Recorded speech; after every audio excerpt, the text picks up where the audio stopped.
Nope, not Chinadu. What is his name? Whoop. A,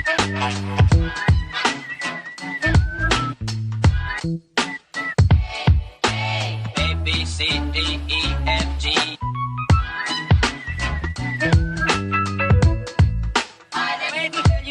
Hello and welcome back to my channel, All the Stories. Today I will be filming a very special video. I will be doing my review for The Fires of Vengeance by Evan Winter. I received this arc from the publisher Orbit Books and from Caffeine Book Tours for being a part of this blog tour and for my review. So thank you so much to them for sending me this arc, because this was one of my most anticipated releases of the year.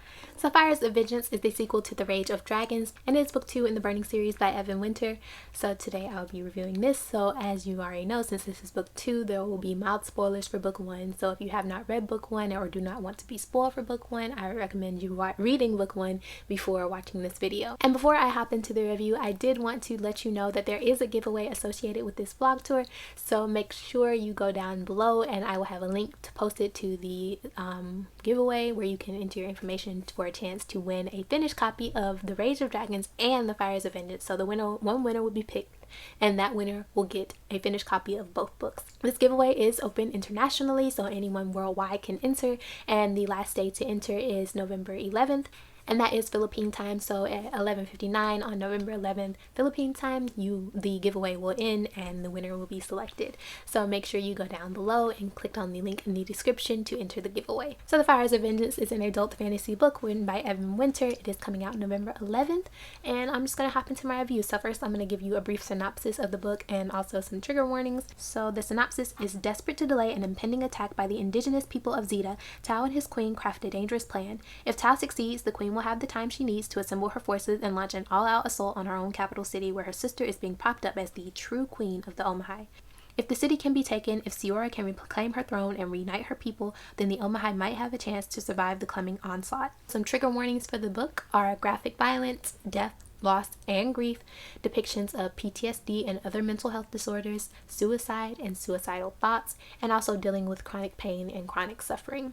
So I ended up giving The Fires of Vengeance 4 stars. I gave The Rage of Dragons 5 stars, so I liked it a little less than the first book, but I still very much enjoyed The Fires of Vengeance. It is still an amazing book, and I'm still super excited to read book 3 in the series. So excited for book 3. So The Fires of Vengeance, I want to just start with, I think I'm going to start with the world building.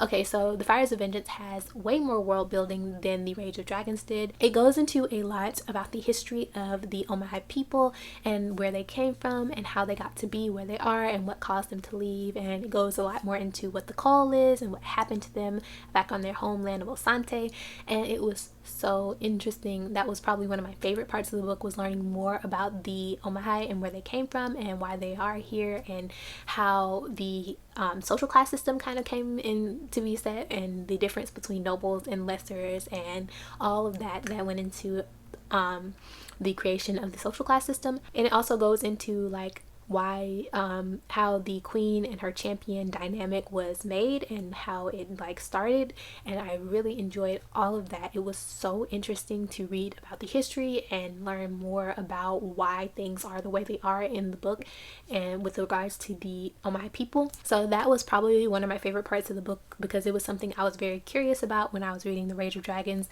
and it was going, and I was hoping that this book would go into more of that, and it really did. It really gave you a lot of the background of the story, and I really enjoyed that. With the world building, you got to see a few more of the areas of the peninsula that you didn't get to see in book 1. You got to go journey to the capital city, of course, then you got to see a little bit more of the surrounding cities and a little bit more of the world of where they are now, and that was pretty interesting. So on to the politics.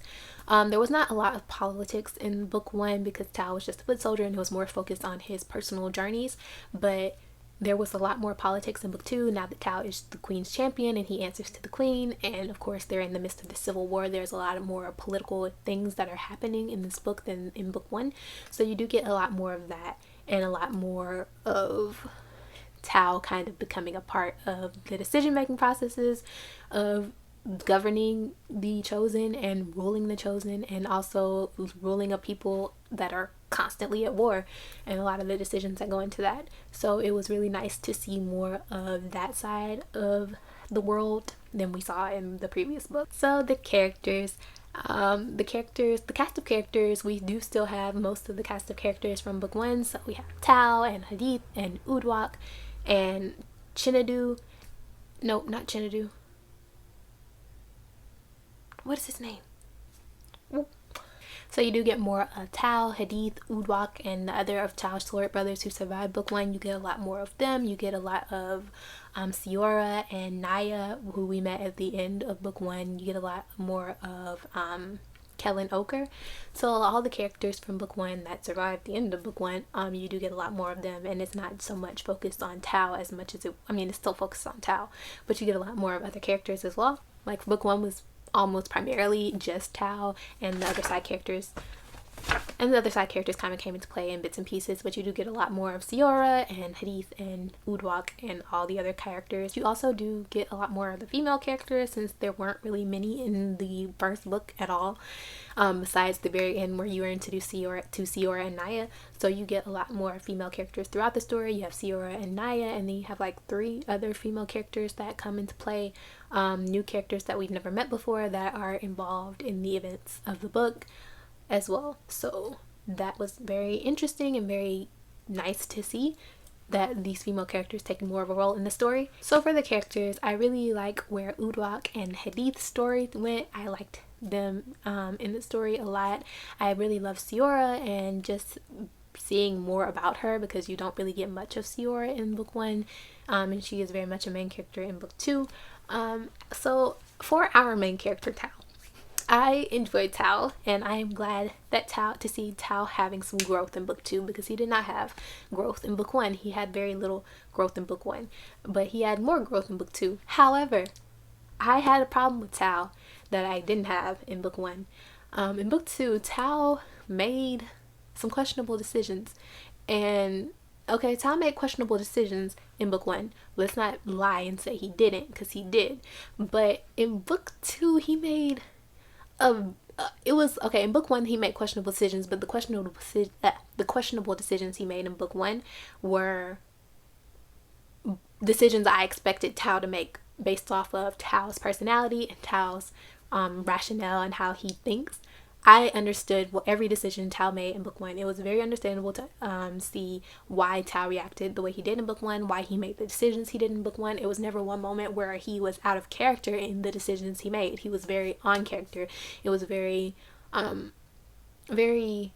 like on brand for Tao, every decision he made. So in book 2, I didn't get that. Like, there was one decision in particular that he made that was so, in my opinion, like, I don't understand his rationale at all. Like, I don't understand why he did it, because it was a decision that he should have known the outcome of making this. His life should have given him all the information he needed about what making this decision, the consequences of making this decision would be. And yet he still made this stupid, in my opinion, decision. And I don't understand why. Like, I don't see how he rationale, like how he thought that out and how he came to that decision. I don't understand his thought process in that decision, and that was a major decision in the book that led to a ton of other things happening that had like a domino effect on the course of the story, and it made no sense. In my opinion, it made no sense in what I think Tao would have done in that situation. I didn't enjoy that decision at all, and I don't understand what Tao was thinking. I don't understand how he came to the point where he was going to make that decision and he thought it was a good decision. So that was one of the things I did not like about it, and I didn't like that Tao made that choice. And it's not even so much as I didn't like why Tao made that choice, because there was a lot of choices Tao made in the first book, like I said, that I didn't like, but I understood. This one I didn't like it and I didn't understand it. So there's that. So moving on to the pacing, I thought the book had a very nice pacing. It was fast, but it wasn't slow, and there was no points where I felt the book dragged. It was very nice pacing. There was action throughout. There was a lot of things going on in the story, but it felt like it was a very nice pace. However, even though I liked the pacing and I thought the pacing didn't drag, I don't know what about book 2 just didn't feel as urgent as book 1. You know, I didn't feel like the stakes were as high in book 2 as they were in book 1. In book 1, I felt like it was so high stakes, like I was on the edge of my seat every second, and I was like, I was just like, what's gonna happen next? I need to get to the next page. I need to get to the next chapter. I need to get to the next part of the book because I need to know. I was so invested in Tao's journey, and that was crazy that I felt like it was weird that I wasn't as invested in book 2, because book 2 should have been even more high stakes. One, because it's the second book, and you know, events are progressing and they're in this war, you know, and in book 1 it was very much Tao's own personal journey, and the stakes were very personal to Tao. It wasn't like if Tao failed in his journey in book 1, the whole continent, all of the chosen, all of, you know, it would have had these big ramifications for everyone. The ramifications would have just been personal to Tao if Tao failed in his journey in book 1. However, book 2 does really involve all of the people on the continent. It's like the outcomes of the actions in book 2 have so much worse consequences, because this is a war that we're talking about in book 2. Book 1 was very much Tao's own personal vengeance. Book 1 was very much Tao's own personal vengeance, but book 2 was like war. Like, it was something that would affect all of the people, all of the chosen, all of the Zadine, you know. It was something that should have been even more high stakes, and I didn't feel that personally. I felt like I wasn't as invested personally. I wasn't as like I didn't care as much in book 2 about how things turned out.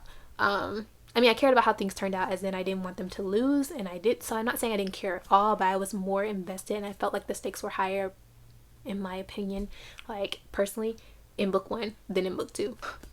I'm looking at my notes, and there's one note I have on here that I didn't really talk about because I didn't really know how to fit it in, but I did want to mention because I was so excited when I saw this happen in the book, because I loved this character in book 1, even though they were only in the book for a chapter, and that was Dasso Head Taker, who showed up at the end of book 1. She does make a reappearance in book 2, so if you were one of the people that wanted to see her and Tao go head to head, she does show back up in book 2, so you might get what you wanted, because she is definitely in book 2. I don't think that's a spoiler to say, because me saying someone's in the book doesn't tell you what happens in the book, so you know. But she does show back up in book 2, and I was so excited when I saw her on the store, and I was like, that's Dasso Head Taker. So if you are like that scene with her and wanted to see her and Tao go at it, like, check out book 2. But thank you so much for watching this video. That is all I really had to talk about. I hope you enjoyed this review. Please make sure you go ahead and read The Fires of Vengeance if you haven't already. Please make sure you read The Rage of Dragons if you haven't already, and make sure that you go ahead and pre-order The Fires of Vengeance. I will leave all the links to the sellers down below, so you can go ahead and pre-order the book. It comes out next Tuesday, November 11th, and make sure you get your copy of the book. And then once again, I want to say thank you to Caffeine Book Tours and to Orbit Books for sending me this arc for this review. I really enjoyed reading it and reviewing this for you guys, and I cannot wait to read book 3. So thank you so much for watching this video, and I will see you in my next one. Bye!